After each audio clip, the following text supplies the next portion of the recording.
घर की बातें हैं घर में बैठ के की जा सकती है। मैं कभी इस बात का पक्षधर नहीं। इससे पहले भी मुझे मेरी माँ को इन लोगों ने घर पार्टी सारी जगह से बेदखल करने का काम किया। उन लोगों ने जिस तरीके से समय समय पर मेरी माँ मेरे परिवार को प्रताड़ित करने का काम किया, बातें ये तकलीफ देती हैं। देखिए, मैं ज़्यादा इस विषय पे बोलूँगा नहीं। परिवार का मामला है और मैं कभी भी सहज महसूस नहीं करता परिवार की बातें सार्वजनिक तौर पर करने के लिए। पर दुर्भाग्यवश ये घटना चक्र कुछ ऐसा घटा है कि उस सार्वजनिक तौर पर वो बातें बाहर आई हैं। तकलीफ इस बात की भी है मुझे कि समय समय पर जिस तरीके से मेरे अपनों ने ही, और मेरे अपनों में कौन, जो मेरे पिता के जाने के बाद जिनको मेरे पिता की भूमिका में होना चाहिए, वो मेरी माँ के समान जो मेरी चाचियाँ हैं, वो लोग, उन लोगों ने जिस तरीके से समय समय पर मेरी माँ मेरे परिवार को प्रताड़ित करने का काम किया, बातें ये तकलीफ देती हैं।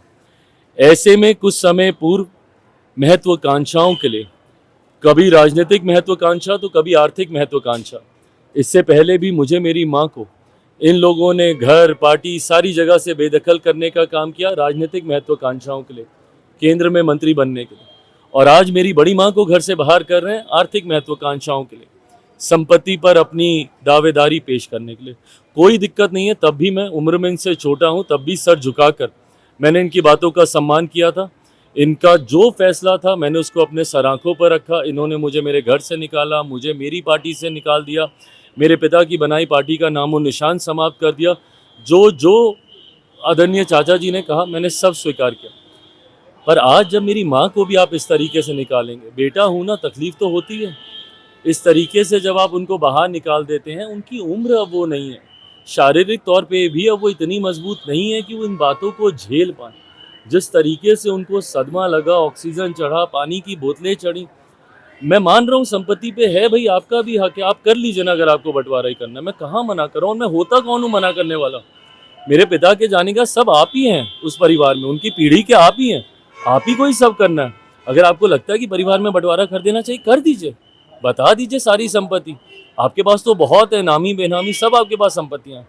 आपकी दिल्ली से लेके नोएडा से लेके कहाँ तक नहीं है, आप बता दीजिए कौन सी संपत्ति किसके पास जानी है, नहीं जानी। बट इस तरीके से मेरी माँ के साथ इस उम्र में उनके साथ ये करना, ये शोभा नहीं देता। जिस तरीके से चाचियाँ वहाँ पे दोनों गईं, उन्होंने जिस तरीके से उनका सामान बाहर फेंका, माँ को उस वक्त समझ में भी नहीं आया कि क्या चीज़ें उन्होंने रखी, क्या खोई, क्या मिला नहीं मिला, एकदम उनको समझ में ही नहीं आ रहा कि उनके साथ। और स्वाभाविक है, दशकों से वो वहाँ पे रह रही, आज से थोड़ी रह रही, दशकों से वो वहाँ पे रह रही।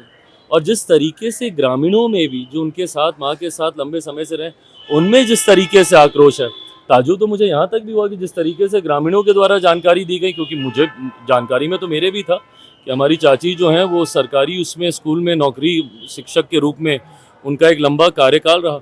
बट ग्रामीणों ने तो आज आक्रोश में यहाँ तक भी कहा कि वो कभी स्कूल नहीं गई, उन्होंने सिर्फ सरकारी पैसे का दुरुपयोग करने का काम किया, उन्होंने सिर्फ घर पे अपने भाइयों से रजिस्टर मंगवा के साइन करवाती थी। यहाँ तक भी बातें वहाँ के ग्रामीणों के द्वारा कही गई।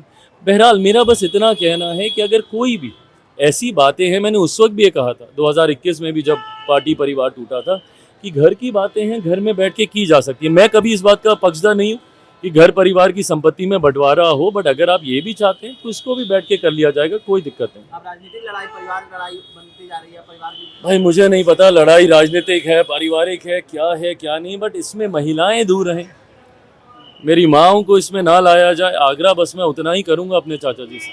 वक्फ बोर्ड को लेकर तेजस्वी यादव सुप्रीम कोर्ट गया है। बिल्कुल जाना चाहिए, बिल्कुल जाना चाहिए। अगर आपको लग रहा है कि आपके पास उचित चीज़ें हैं अपने आर्ग्यूमेंट को सपोर्ट करने के लिए, आप प्लीज़ जाइए। और ताजुब तो इसी बात का है कि यही तो संशोधन हम लोगों ने वक्फ बोर्ड में किए हैं। हम लोगों ने और संशोधन क्या किए, यही तो किए कि आज की तारीख में अगर कोई गरीब मुसलमान है या किसी की भी आपने प्रॉपर्टी पे अपना कब्जा आपने दे दिया, तो वो व्यक्ति कोर्ट भी नहीं जा सकता, न्यायालय भी नहीं जा सकता। ये प्रावधान तक नहीं थे अभी तक जो रूल्स एंड रेगुलेशंस थे वक्फ बोर्ड के। यही तो संशोधन हमने किए कि कम से कम उस व्यक्ति को इतनी स्वतंत्रता तो हो कि वो न्यायालय जा सके। आज कैसे आप बोल रहे हैं कि मैं न्यायालय जाऊंगा, और कई लोग गए भी और कई लोग जाएंगे भी। बट बताइए उन लोगों का क्या, उन गरीब मुसलमानों का क्या, या उन ऐसे लोगों का क्या जिनकी संपत्ति पे आपने अपना कब्जा तो आपने जाहिर कर दिया, बट आपने उनको ये इजाजत तक भी नहीं दी कि वो कोर्ट जा सके।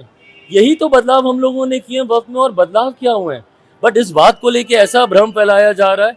मैं ये मानता हूँ पूरी तरीके से प्रो पुअर मुसलमान इसमें संशोधन किए गए हैं। आने वाले 2-3-4 महीनों में, जैसे सीए का समय रहते रहते पता चल गया कि किसी मुसलमान की नागरिकता नहीं गई, धारा 370 हटने के बाद पता चल गया कि कहीं देश नहीं जला, ऐसे ही 2 महीने 3 महीने 4 महीने में अपने आप सबको समझ में आ जाएगा कि ये गरीब मुसलमानों को हक दिलाने के लिए उनको व्यवस्था के साथ जोड़ने की सोच के साथ ये संशोधन किए गए।